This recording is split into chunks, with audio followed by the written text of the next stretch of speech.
Hi hello అండి. ఇవాళ మనము ఇది తోటకూర లాగా ఉంటుందండి, కొయ్యూర అంటారు. ఈ కొయ్యూరని మనం బొమ్మిడి చేపలు వేసి కర్రీ చేద్దామండి. వీటిని ఏం చేస్తామంటే ఓన్లీ ఆకుల మట్టికి తుంచి దాన్ని కట్ చేసి చేస్తానండి. ఈ విధంగా ముందుగా ఒక ప్యాన్ పెట్టి అందులో మనము బొమ్మిడి చేపలని క్లీన్ చేసుకొని ఇందులో ఫ్రై చేయాలండి. కొంచెం ఫ్రై చేసి వీటిని ఏం చేయాలంటే మళ్ళీ మనము వేడి నీళ్ళలో వేసి కడిగి నానబెట్టాలండి. అప్పుడు దానికి కొంచెం తొందరగా మెత్తగా మనకు ఉడికిపోతుంది. ఈ విధంగా సిమ్లో ఫ్రై చేయాలండి. స్మెల్ కూడా రాదు ఈ విధంగా చేస్తే. తర్వాత ఇందులోనే కొంచెం ఆయిల్ వేసి మనం ఆనియన్, పెద్ద సైజ్ ఆనియన్ ఒకటి, సాజీరా, అలాగే పెద్ద మెంతం ఉంటుంది కదండి, అది కూడా యాడ్ చేశానండి. యాడ్ చేసి ఇప్పుడు దీన్ని మనం సిమ్లో ఫ్రై చేయాలండి కొద్దిసేపు. అలాగే చూడండి, ఈ విధంగా నానబెట్టి పెట్టాను బొమ్మిడి చేపలు, మీకు చూపిస్తున్నాను.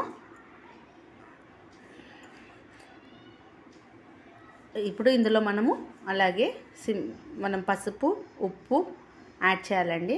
ఈ బొమ్మిడి చేపలు తినని వాళ్ళు స్కిప్ చేయండి, ఓన్లీ ఆకుకూర మాత్రం చేసుకోండి, బాగుంటుంది టమాటో వేసి. ఇప్పుడు ఇందులో బొమ్మిడి చేపలు కూడా వేసాను, ఎందుకంటే ఆయిల్లో మళ్ళీ ఫ్రై అవుతాయి కాబట్టి. ఇప్పుడు చూడండి ఫ్రై అయిపోయాయి, మీకు చూపిస్తున్నాను దగ్గర నుండి. ఇందులో మనం ఇప్పుడు పసుపు, ఉప్పు, అల్లం వెల్లుల్లి పేస్ట్ వేస్తామండి. వేసి కలిపి 2 పెద్ద సైజు మన టమాటోలు ఉంటాయి కదండి, వాటిని సన్నగా తరిగి వేసుకోవాలండి కర్రీలో. ఆకుకూర ఎందుకంటే తర్వాత యాడ్ చేస్తున్నానంటే టమాటా వేస్తే మొత్తం ఉడకదండి, ఆకుకూర తొందరగా అందులో కలిసిపోతుంది. అందుకని టమాటా ముందు వేసి తర్వాత ఆకుకూర వేస్తానండి. అల్లం వెల్లుల్లి పేస్ట్ వేసి కలుపుతున్నాను. కలిపి సిమ్లో పెట్టి ఆకుకూర ఏంటంటే మన హెల్త్కి మంచిదండి. ఖచ్చితంగా వీక్లీ వన్స్ మీరు కూడా ఒకసారి ట్రై చేయండి. ఏదైనా కర్రీస్, పాలకూర కానీ ఇవి కానీ ఏదైనా సరే ఆకుకూరలు అనేది మనకు చాలా హెల్తీ అండి. ఇప్పుడు ఈ విధంగా సన్నగా తరిగిన టమాటోస్ వేసాను చూడండి. రెండు టమాటాలు వేసానండి. అలా కారం కూడా కొద్దిగా ఎక్కువ వేసాను, ఎందుకంటే టమాటోస్ వేసాం కాబట్టి. మన ఛానల్లో బొమ్మిడి చేపల కర్రీ కూడా చేశానండి, పులుసు బాగుంది, ఒకసారి చూడండి మీరు ఇంట్రెస్ట్ ఉన్న వాళ్ళు, మన ఛానల్లో ఉంది. ఇప్పుడు ఇది కొద్దిగా ఫ్రై అయ్యాక ఇందులో ఇప్పుడు మనము కొయ్యూర కూడా యాడ్ చేస్తున్నామండి.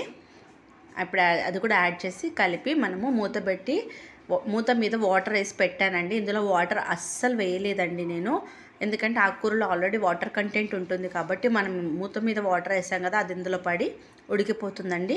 ఇప్పుడు ఆకుకూరను కూడా ఇందులో వేసి కలిపి మూత పెట్టేస్తున్నానండి. చూడండి మీకు చూపిస్తున్నాను, ఈ విధంగా మూత పెట్టాను. చూడండి వాటర్ కూడా వేసి పెట్టాను ప్లేట్ మీద చూడండి. ఇప్పుడు ఇది తీసి మీకు చూపిస్తాను.